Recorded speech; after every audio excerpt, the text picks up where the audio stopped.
नमस्कार विद्यार्थियों। मैं धीरज कुमार गुप्ता, सहायक आचार्य हिंदी, राजकीय महाविद्यालय कामा। कल हमने देखा कि एक सफल एकांकी के कौन कौन से तत्व होते हैं। उनमें हमने सर्वप्रथम चर्चा की कथा वस्तु और कथोपकथन की या संवाद की। आज हम चर्चा करते हैं पात्र व चरित्र चित्रण। एकांकी में एकांकीकार अपने कथानक को मूर्त रूप देने के लिए अनेक पात्रों की सृष्टि करता है। इन्हीं के माध्यम से अपने विचारों को व्यक्त करता है। पात्र ही कथा को गति और विकास प्रदान करते हैं। पात्रों की योजना करते समय इस बात को ध्यान में रखा जाना आवश्यक है कि इनका संबंध सामान्य जनजीवन से हो, इनका व्यक्तित्व स्वतंत्र व निजी हो। पात्रों का व्यक्तिबोध ही कथा वस्तु को सहज विकास प्रदान करता है और पात्रों की क्रियाशीलता से ही एकांकी की सफलता निश्चित होती है। पात्रों के चरित्र चित्रण में एकांकीकार को पूर्ण रूपेण सतर्कता बरतनी चाहिए। साथ ही साथ एकांकी में पात्रों की संख्या सीमित और पात्र प्रभावशाली भी होने चाहिए। उसके चरित्र को सर्वश्रेष्ठता प्रदान करने वाले अन्य पात्रों को भी सहज होना वांछनीय है। इस प्रकार एकांकी में पात्र और उनके चरित्र का गठन किया जाता है। उसके बाद है भाषा शैली। क्योंकि एकांकी को रंगमंच पर अभिनेता के माध्यम से प्रदर्शित किया जाता है, ऐसे में भाषा शैली बड़ी ही महत्वपूर्ण होती है। क्योंकि अभिव्यक्ति के लिए भाषा शैली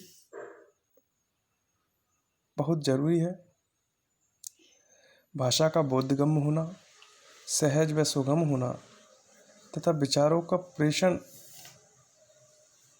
भावानुकूल होना बहुत जरूरी है। अतः पात्र व परिवेश के अनुकूल भी भाषा होनी चाहिए। जब भाषा का उद्घाटन हो तो वह चरित्रों के व्यक्तित्व के अनुरूप होनी चाहिए। ये यूँ कहें भावानुकूल, चरित्रानुकूल, पात्रानुकूल भाषा होनी चाहिए। साथ ही साथ शैली पर भी ध्यान देना चाहिए, क्योंकि एकांकी नाटक की एक विधा है, तो नाटकीय शैली का ही प्रयोग इसमें होना चाहिए। उसी हिसाब से संवादों की रचना भी होती है। ये था भाषा और शैली। अब बात करते हैं उद्देश्य। शायद इस जीवन में जन्म लेने से लेके आदमी के अंतिम समय तक जितने भी कार्य किए जाते हैं निश्चित रूप से उद्देश्यपूर्ण होते हैं। इसी प्रकार किसी भी प्रकार की कोई भी रचना क्यों न हो, किसी न किसी उद्देश्य को अपने अंदर समाहित किए हुए होती है। एकांकीकार भी विभिन्न चरित्रों के संवादों के माध्यम से अपने विचारों को अभिव्यक्त करता है। सफल एकांकी वही है जो अपने उद्देश्य का कथन सांकेतिक ढंग से अभिव्यक्त करे और कथा वस्तु के अनुसार ही एकांकी रचना के विभिन्न उद्देश्य होते भी हैं। जीवन के अंतर्विरोधों और विषमताओं की आलोचना एकांकी में व्यंग्यात्मक ढंग से की जानी चाहिए। उद्देश्य की महत्ता ही एकांकी को इस मति में दीर्घजीवी बनाती है। संकलन त्रय। संकलन त्रय एकांकी और नाटक में ये एक विशेष प्रकार का अंतर पैदा करती है। संकलन त्रय का एकांकी में होना अवश्य है। और संकलन त्रय में आता क्या है वो देखिए आप। स्वाभाविकता उत्पन्न करने के लिए कार्य, काल और स्थान की एकता का होना महत्वपूर्ण है। और संकलन त्रय से तात्पर्य वो देखिए आप, एक ही कार्य एक ही समय में एक ही स्थान पर होना चाहिए, जिससे दर्शक उसकी पूर्ण अनुभूति कर सके।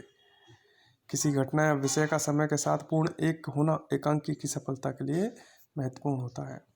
अब बात करते हैं अभिनेता की। एकांकी की सफलता का रहस्य उसके अभिनय पे निर्भर है। अभिनय के द्वारा ही पात्र अपने मनोभावों को अभिव्यक्त करते हैं और उन मनोभावों को श्रोता और पाठकों द्वारा ग्रहण किया जाता है, दर्शकों द्वारा ग्रहण किया जाता है, और तभी उस नाटकीय रस की उत्पत्ति होती है। नाटक हृदय स्पर्शी संवाद अभिनय को प्रभावशीलता प्रदान करते हैं। एकांकी की रचना अभिनय को ध्यान में रखते हुए ही की जाती है। इसलिए विषय ऐसा चुना जाना चाहिए जिसे संवादों की योजना ऐसी होनी चाहिए जिसे अभिनय के माध्यम से प्रस्तुत किया जा सके, क्योंकि नाटक मूर्त रूप होता है।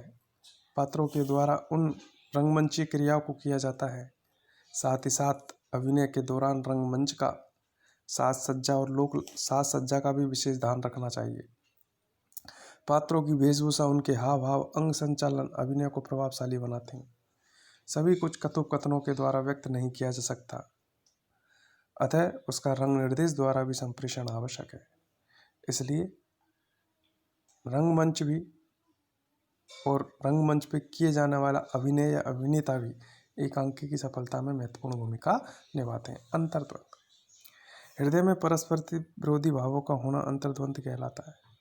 जब एकांकी के पात्र किसी विषय या समस्या या उसके विभिन्न पक्षों पर विवाद करते हैं तो उनकी मनोस्थिति संघर्षपूर्ण होती है। पात्रों की इस मन स्थिति का सूक्ष्म विश्लेषण एकांकी का प्राण होता है, क्योंकि यही वह माध्यम है जिसके द्वारा एकांकीकार पात्रों का मनोवैज्ञानिक चित्रण करता है।